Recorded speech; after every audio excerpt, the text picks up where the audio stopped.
ओम शांति। मीठे बच्चे, प्यार से मुरली सुनो और सुनाओ। ज्ञान रत्नों से अपनी झोली भरपूर करो, तब भविष्य में राज्य अधिकारी बनेंगे। प्रश्न: शिव बाबा को भोलानाथ क्यों कहा गया है?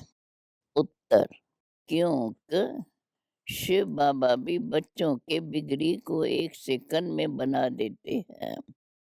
कहते भी है राजा जनक को सेकंड में जीवन मुक्ति मिली, तो एक जनक की बात नहीं, लेकिन तुम सबको एक सेकंड में जीवन मुक्ति दे देते हैं। भारत की बिगड़ी को बना देते हैं, दुखी बच्चों को सदा के लिए सुखी बना देते हैं। इसलिए उन्हें सब भोलानाथ कह याद करते हैं। शंकर को भोलानाथ नहीं कहेंगे। गीता: भोलेनाथ से निराला। ओम शांति। भोलानाथ बाप का बच्चों पर पहले पहले डायरेक्शन है कि भोलानाथ की याद में रहो। मनुष्य को भोला नहीं कहा जाता, भोलानाथ शिव बाबा को ही कहेंगे। शंकर को भी भोलानाथ नहीं कह सकते। जो बिगड़ी को बनाने अर्थात दुखी को सुखी बनाने वाला है, उसको ही भोलानाथ कहा जाता है। बिगड़ी भी भारतवासियों की है, तो भारत की बिगड़ी को बनाने वाला भी जरूर भारत में ही आएगा ना। बिगड़ी को बनाने की युक्ति सेकंड में बतलाते हैं। जनक को भी युक्ति दी थी, बिगड़ी भी कोई एक की नहीं बनती। अगर जनक की बिगड़ी बनाने और उसने जीवन मुक्ति पाई, तो जरूर राजधानी होंगी। उनके साथ बहुतों को जीवन मुक्ति मिली होगी। भारतवासी यह भी समझते हैं कि भारत जीवन मुक्त था। जीवन मुक्त कहा जाता है स्वर्ग को, जीवन बंद कहा जाता है नर्क को। यह है राजयोग। राजयोग से ही राजाई की स्थापना होती है, एक जनक की बात नहीं है। भगवान ने राजयोग सिखाया तो राजाई भी दी है। प्रजा का प्रजा पर राज स्थापन हो चुका है। यह भी पंचायती राज है। इसके बाद है सतयुग। तुम जानते हो लक्ष्मी नारायण ने आगे जन्म में ऐसे कर्तव्य किए हैं, तब तो सूर्यवंशी राजाई पाई है। वो फिर है चंद्रवंशी। वह तो राज्य की ट्रांसफर होती है। तुम जानते हो गीता है सर्वोत्तम धर्म शास्त्र, जिससे 3 धर्म स्थापन होते हैं, और हर एक धर्म का शास्त्र एक ही होता है। संगम का भी एक ही शास्त्र है। महिमा भी गीता की ही है, जिससे सबकी सद्गति होती है। तो सद्गति करने वाला एक ही है। गीता में बरोबर रुद्र ज्ञान यज्ञ का भी वर्णन है, जिससे इस पुराने नरक का विनाश होता है और स्वर्ग की स्थापना भी होती है। इसमें मूंझने की तो बात ही नहीं। बाबा ने समझाया है, पहले पहले बाप का परिचय देना है कि विश्व में स्वर्ग का स्थापना करने वाला विश्व का मालिक ठहरा। वो है सबका बाप। फिर ये लक्ष्मी नारायण विश्व के मालिक अभी तो कलयुग है, भारत कौड़ी जैसा है, कर्ज बढ़ता जा रहा है, इसलिए सोना लेने का प्रबंध करते रहते हैं। भारत है हीरे जैसा, कैसे बनेगा? लक्ष्मी नारायण को स्वर्ग की राजाई मिली है ना। यह भी तुम बच्चे जानते हो, गालियां तो खाना ही है। भारत में देवताएं भी गाली खाते आए हैं। अभी तुम बच्चे प्रैक्टिकल देख रहे हो। तुम बच्चों में जो विशाल बुद्धि है, उन्हों को ही खुशी होगी। विशाल बुद्धि वह है जो धारण कर और फिर दूसरों को कराते हैं। ऐसे मत समझो।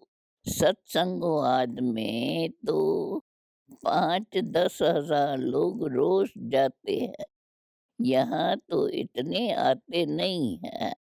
भक्ति तो वृद्धि को जरूर पाती रहेंगी, उनसे यह कलम लगता रहेगा। जिन्होंने कलम पहले समझा है, वही इन बातों को समझ सकते हैं। लोग तो कथा सुनाते हैं और सुनने वाले सुनकर घर चले गए। बस यहाँ तो कितनी मेहनत करनी पड़ती है, पवित्रता पर कितने हंगामे होते हैं। गवर्नमेंट भी कुछ नहीं कर सकती है। पांडव गवर्नमेंट तो गुप्त है। अंडरग्राउंड सेना एक नाम है। तुम शक्ति सेना गुप्त हो, तुमको कोई समझ न सके। तुम हो नॉन वायोलेंस शक्ति सेना। इसका फिर अर्थ कोई समझ न सके। गीता के अक्षर का भी अर्थ समझ न सके। बाप खुद बोलते हैं, ये नॉलेज प्राय लोप हो जाती है। लक्ष्मी नारायण में भी यह ज्ञान नहीं रहता। मैं जो यह ज्ञान सुनाकर राजधानी स्थापन करता हूँ, वह कोई के बुद्धि में नहीं है।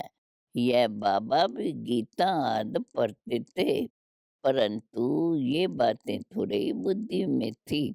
अभी देखो सेंटर्स भी कितने खुलते जाते हैं, पवित्रता पर विघ्न भी पड़ रहे हैं। प्रैक्टिकल में आगे भी पढ़ते थे। उन गीता पाठशालाओं में विघ्न की बात नहीं रहती। यहाँ तो तुम ब्रह्मा कुमार कुमारी बनते हो। ब्रह्मा कुमार कुमारी तो हर एक मनुष्य है, न सिर्फ भारतवासी, परंतु सारी सृष्टि के मनुष्य सब है।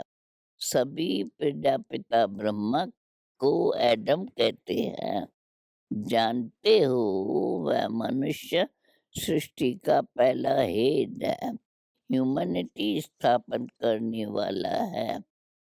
ऐसे नहीं कि सृष्टि होती ही नहीं है, फिर ब्रह्मा पैदा हुआ, उनके मुख से मनुष्य रचे जाते हैं। नहीं, अगर कोई भी मनुष्य न हो, तो फिर मुख वंशावली भी पैदा हो न सके। न ब्रह्मा मुख वंशावली, न ब्रह्मा कुख वंशावली हो सके। सृष्टि तो सारी है, उनके कलम लगाए जाते हैं। यह नई नई बातें समझने की है। किसकी बुद्धि में बैठने में टाइम लगता है। कोई तो 1 मास में भी खड़े हो जाते हैं। जैसे देखो बेंगलोर की अंगनावती को कितना नशा चढ़ा हुआ है, जो हमारे पास 20 वर्ष वाले को भी नशा नहीं है। खुशी में डांस करता था। भगवान मिल गया, खुशी की बात है ना। भगवान आकर रक्षा करते हैं। माया से फिर स्वर्ग की राजाई स्थापन होती है। बाबा तो बहुत क्लियर समझाते हैं। मैं इस साधारण तन द्वारा फिर से तुम को वही सहज राजयोग और सृष्टि चक्र के आदि मध्य अंत का ज्ञान सिखलाता हूँ। तुम कह सकते हो, आओ तो हम आपको सतयुग से लेकर कलयुग अंत तक की हिस्ट्री सुनाएं कि अब फिर से कैसे सतयुग आने वाला है। ज़रूर सिखाने वाला भी होना चाहिए। हमको सिखलाते हैं, तब तो हम समझा सकते हैं। बाकी तो जो गीता सुनाने वाले हैं, उनसे तो तुम लोगों ने बहुत सुना है, बहुत लेक्चर्स होते रहते हैं, परंतु वह इस धर्म के न होने कारण इस तरफ खींचते नहीं। यह भी तुम्हारा प्रभाव निकलेगा, जो वृद्धि होंगी, धीरे-धीरे वृद्धि होती रहेंगी। यह तो जानते हैं भारत कितना कंगाल है। मनुष्य भूख बहुत मरते हैं, दुखी होते हैं, भगवान की भक्ति करते हैं कि आकर दुख से छुड़ाओ। तुम बच्चे जानते हो सुखी सृष्टि कब होती है। यहाँ तो बच्चों की झोली भर रहे हैं इस अविनाशी ज्ञान रत्नों से। आगे तो सब सुनते सुनाते थे, झोली अभी सिर्फ तुम्हारी भर रही है, और जो टेप सुनेंगे व मुरली पढ़ेंगे वो सुन रहे होंगे, वह भी झोली भर रहे हैं। तुम हो शिव शक्ति सेना, भारत की झोली भरने वाली। भारत बहुत शाहूकार हो जाएगा, परंतु जो झोली भरते हैं, राज तो सिर्फ वही करेंगे ना। भारत सोने की चिड़िया थी, फिर बन जाएंगी, सभी सुखी होंगे। परंतु भारत में कितने करोड़ हैं, इतने सब तो वहाँ नहीं होंगे जो झूले भरते हैं। राज भाग तो वही लेंगे, इसमें मूंझने की बात ही नहीं। ये सत्य के मालिक है ना, स्वर्ग का रचता है शिव बाबा, और यह लक्ष्मी नारायण सत्युग के मालिक है। ज़रूर आगे जन्म में पुरुषार्थ तो ज़रूर कलयुग और सतयुग के बीच में ज्ञान दिया जाता है। सो अब फिर से दे रहे हैं। फिर कोई कहे कि निराकार परमात्मा स्थापना करेंगे, वो पालना भी करेंगे। जैसे क्राइस्ट ने स्थापना की, फिर पालना के लिए पोप भी ज़रूर उनको बनना पड़े, वापस तो कोई जा न सके। पालना ज़रूर करनी है, पुनर्जन्म लेना ही है, नहीं तो सृष्टि बढ़ी कैसे। जबकि सत्युग त्रेता में पहले देवताओं का राज्य था, तो सबसे जास्ती आदमशुमारी ज़रूर इन्हों की ही होनी चाहिए। फिर क्रिश्चियंस की जास्ती क्यों है? फिर लाखों वर्ष की कोई बात नहीं है। यह सब बातें समझेंगे वही जो अपने घराने में होंगे, औरों को तीर लगेगा नहीं। ये ज्ञान का तीर है। बाबा कहते हैं, भले किसको भी ले आओ तो ज्ञान मान लगाएं। होगा ब्राह्मण कुल का तो तीर लगेगा, शास्त्रों में दिखाते हैं। लड़ाई में यादव कौरव मारे गए, पांडव 5 थे। फिर हिमालय पर जाकर गल मरे, अब ऐसे तो हो नहीं सकता, गाया भी जाता है, जीव घाती महापापी। आत्मा का कभी घात नहीं होता है। आत्मा खुद जाकर शरीर का घात अथवा विनाश करती है। अब पांडव जिनों को श्रीमत देने वाला परमात्मा था, वो जाकर पहाड़ों पर गले, यह तो हो नहीं सकता। अच्छा, वह तो पांडव 5 थे, बाकी अब पांडव कहाँ गए? सेना तो दिखाई नहीं है।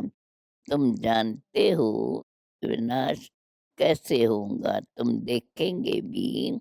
तुम बच्चों को साक्षात्कार भी बहुत होंगे। शुरू में तुमको बहुत साक्षात्कार होते थे, कभी लक्ष्मी को, कभी नारायण को। हंगामे में होंगे तो तुम बच्चे आकर यहाँ इकट्ठे होंगे। इसलिए मधुबन में जास्ती मकान बनाते रहते हैं। फिर तुम बच्चों को इन साक्षात्कार से खुशी होती है, परंतु मासी का घर नहीं है। जो सब यहाँ आ जाए, जो सपूत बच्चे बाबा के मददगार होंगे, वही आएंगे। अगर पांडवों के गलने की बात होती तो फिर मकान ही क्यों बनाते? कोई भी बात में मूंझते हो तो अनन्या बच्चों से पूछ सकते हो। सारी चक्कर का राज बाबा समझाते रहते हैं। एकदम ब्लड से लिखवाना है कि हमको निश्चय है कि बरोबर परमपिता परमात्मा पढ़ाते हैं। ऐसे भी नहीं कि सिर्फ लिखने से ही बदल जाते हैं। कहते हैं हमने तो ऐसे ही लिख दिया, जास्ती कोई से माथा नहीं मारना है। बोलो भगवान हो अच्छा। भगवान हम शिव बाबा को मानते हैं। वो ज्ञान का सागर सच्चिदानंद स्वरूप है। उनको अपना शरीर तो है ही नहीं, तो जरूर साधारण तन का आधार लेंगे। पहले पहले बाप कहते हैं माम एकम याद करो, देह के सब धर्म छोड़ मुझे याद करो तो विक्रम विनाश होंगे और मेरे पास चले आएंगे। और चक्कर को याद करने से तुम चक्रवर्ती राजा बनेंगे। बाबा कितना मीठा है और बनाते भी देखो कितना मीठा है। सत्य की निशानियां है, वह फिर रिपीट जरूर होंगी। कलयुग भी है, अब तुम राज योग सीख रहे हो। विनाश सामने खड़ा है और क्या सबूत देवे। अच्छा, मीठे मीठे सिकिलदे बच्चों प्रित, मात पिता बाप दादा का याद प्यार और गुड मॉर्निंग। रूहानी बाप की रूहानी बच्चों को नमस्ते। धारणा के लिए मुख्य सार बाप समान बनना है। भगवान आकर माया से हमारी रक्षा करते हैं, इस खुशी में रहना है। किसी भी बात में मूंझना नहीं है। सपूत बच्चा बन बाप का पूरा पूरा मददगार बनना है। वरदान ब्रह्मा बाप के संस्कारों को स्वयं में धारण करने वाले स्वपरिवर्तक सो विश्व परिवर्तक भव। जैसे ब्रह्मा बाप ने अपने संस्कार बनाए, वह सभी बच्चों को अंत समय में याद दिलाए। निराकारी, निर्विकारी और निरहंकारी, तो यह ब्रह्मा बाप के संस्कार ही ब्राह्मणों के संस्कार नेचुरल हो। सदा इन्हीं श्रेष्ठ संस्कारों को सामने रखो। सारे दिन में हर कर्म के समय चेक करो तो तीनों ही संस्कार इमर्ज रूप में है। इन्हें संस्कारों को धारण करने से स्वपरिवर्तक सो विश्व परिवर्तक बन जाएँगे। स्लोगन है, अव्यक्त स्थिति बनानी है तो चित्र को न देख चेतन और चरित्र को देखो, लवलीन स्थिति का अनुभव करो। बाप का अब बच्चों से इतना प्यार है, जो जीवन की सुख शांति की सब कामनाएँ पूर्ण कर देते हैं। बाप सुख ही नहीं देते, सुख के भंडार का मालिक बना देते हैं। साथ-साथ श्रेष्ठ भाग्य की लकीर खींचने का कलम भी देते हैं। जितना चाहे उतना भाग्य बना सकते हो। यही परमात्म प्यार है। इस प्यार में समाते रहना है। ओम शांति।